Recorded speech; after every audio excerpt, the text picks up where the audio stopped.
language of statute. So this is a win-win-win. This keeps this beautiful public asset available to members of the public. It resolves 2 centuries of disputed title to this land. And most importantly, it fixes a promise that we broke to the Prairie Band Potawatomi Nation. We, the United States, broke to the Prairie Band Potawatomi Nation 185 years ago. How many acres is the state park itself? I believe it's roughly 1,500, give or take. You will know more specifically than I. Okay. So if it's roughly 1,500 acres and they were guaranteed 1,280, why are we giving extra acres than they were ever guaranteed in the first place? Well, I suppose you might consider it an interest payment on 200 years of stolen land. Gotcha. Okay. Was that agreement made by the state of Illinois? Representative Weaver gives you 2 more minutes. Thank you. Thank you, Representative. Was that agreement made by the state of Illinois? What agreement is that, Representative?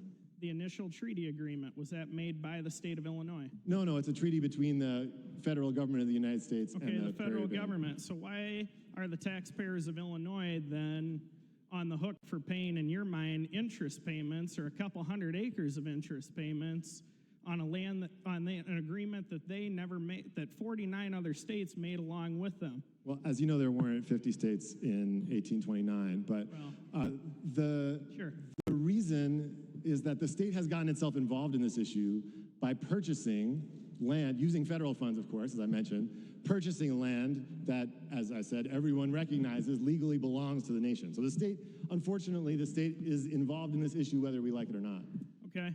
Why is it then that the federal government isn't the one making right on this if it is a federal issue? Because it was a federal treaty and a federal agreement between them and the nation.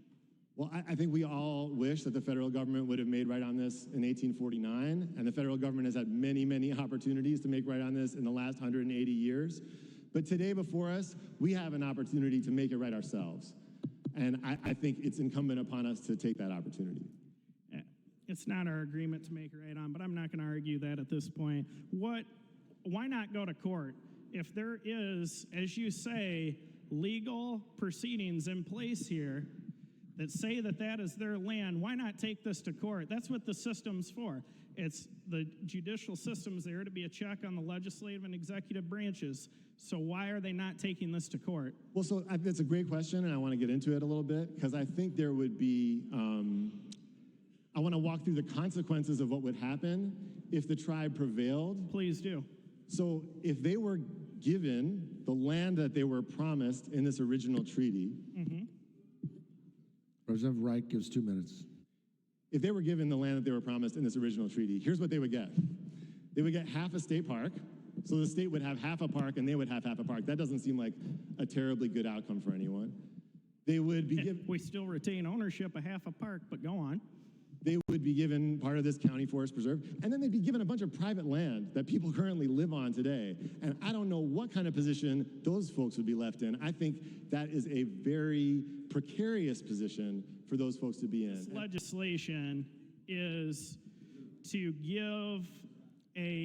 trade the state park in exchange for giving clear titles to all of those other residents, correct? Yeah, and the nation has committed that they won't pursue their claim to those other areas if we engage in this agreement with them. Can we do that, though, Representative? The reason why... Can who do what? They're saying that in exchange for this state park, they will clear the titles of my homeowners or my private property owners. They don't have the authority to do that because Congress is the only one who has the authority to do that. Not this General Assembly, not them, Congress, correct?